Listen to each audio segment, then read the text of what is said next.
और शायद उनका आदेश भी है।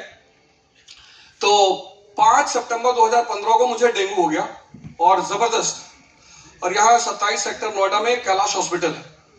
तब तक मैं दीक्षित नहीं था, तो यही थी 15 साल से यही अपना ध्यान वगैरह। मैं इन्हें टोकता नहीं था, जाती थी, मुझे बहुत अच्छा लगता था, अखंड ज्ञान पढ़ना बहुत अच्छा लगता था, मेरे को कुछ नहीं बोलता था। डेंगू हो गया, मेरे बगल के कमरे में माँ बेटी की डेथ हो गई। मैं रूम नंबर 7 में था। आप जब चाहे उस डाटा को जाके चेक कर सकते हैं, कैलाश हॉस्पिटल सेक्टर 77 नोएडा। मेरे बगल वाले रूम में माँ बेटी की डेथ हो गई 20,000 प्लेटलेट पे, और मेरी प्लेटलेट 5,000। और उस दिन रात में मुझे एकदम कंफर्म हो गया था कि मैं जा रहा हूं, पर मैंने भगवान से कहा कि अभी कांड तो कुछ किए नहीं प्रभु, कर्म में मुझे बिलीव नहीं है, ऐसे ही भेज दोगे। और सुबह 4 बजे के आसपास, 4 साढ़े 4, हालांकि बहुत सारे लोग बड़ी सारी बातें करते हैं, लेकिन 4:30 साढ़े 4 के आसपास महाराज जी आए और उन्होंने मेरा हाथ पकड़ा।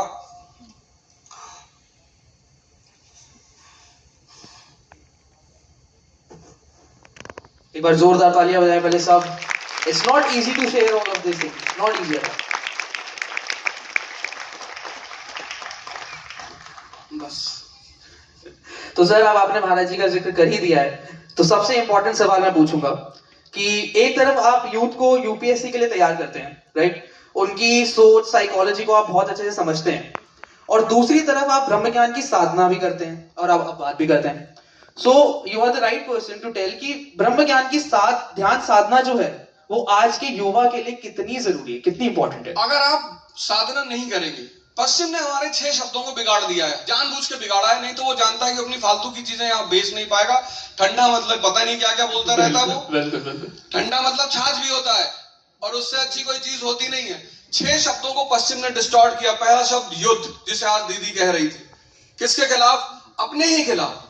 वो भीष्म पितामह यानी ब्रह्म, द्रोणाचार्य यानी द्वंद्व, दुर्योधन यानी मैं, ये बहुत स्ट्रॉन्ग सेना है। और जब आप ध्यान करते हो तो आप द्रौपदी बन जाते हो, और द्रौपदी अगर आप बन गए तो आपके 5 पति होंगे।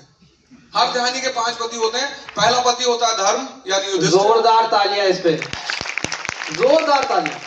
पहला पति होता है धर्म यानी युधिष्ठिर, दूसरा पति अर्जुन यानी अनुराग, तीसरा पति भीम यानी भाव, 5वां पति नकुल यानी नियम, और चौथा पति, 5वां पति सत्संग यानी सहदेव। अगर ये 5 लोग आपके साथ नहीं चले तो आप इन असुरों से हार जाएंगे, और अंतिम परिणति आईसीयू में होगी। मैंने बड़े सारे पूंजीपतियों को देखा, पैसे वालों को देखा, उनकी अंतिम जो लास्ट रिसोर्ट है वो आईसीयू है। बुद्ध ने समाधि ली। जो साधना के, और सब मिलेगा आपको, आप क्यों टेंशन ले रहे हो? मेरी माता जी मुझसे बोलती थी, मेरे पिताजी से बोलती थी, इसको परिवार से बेदखल कर दो। अब सारी कहानी तो मैं सुना नहीं पाऊंगा, लेकिन मैं था ही कुछ ऐसा। तो बोलती इसको बेदखल कर दो, नहीं किसी केस में फंस जाएगा, घर भर सब चला जाएगा। पर साधना ने, सन्यास ने, ध्यान ने सब कुछ दिया मुझे, और इतना दिया, देता ही जा रहा। वो तो खैर उसका खत्म ही नहीं हो रहा, वो देता ही जा रहा है। तो आप मेरी तरफ से, मैं आप सबसे अनुरोध करूंगा, मैं कहता रहता हूं कि अगर आप चाहते हो कि आपकी जीवन आनंद में बदल जाए तो धर्म परिवर्तन कर डालो। आपको ये क्या कह रहे हैं? शमसुद्दीन बन जाए कि सैमुअल बन जाए? नहीं, धर्म परिवर्तन कर डालो।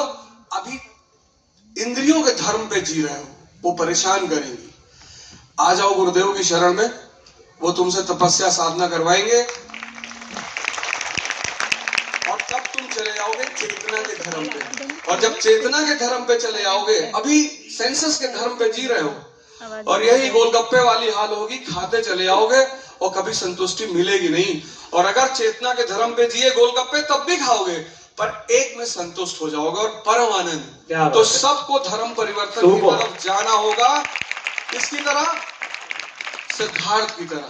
जैसे सिद्धार्थ ने धर्म परिवर्तन किया, बुद्ध बन गए।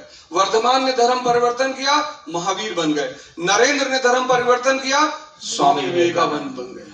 और आप अगली लाइन में आइए, आप सबका स्वागत है। जोरदार तालियां भाई।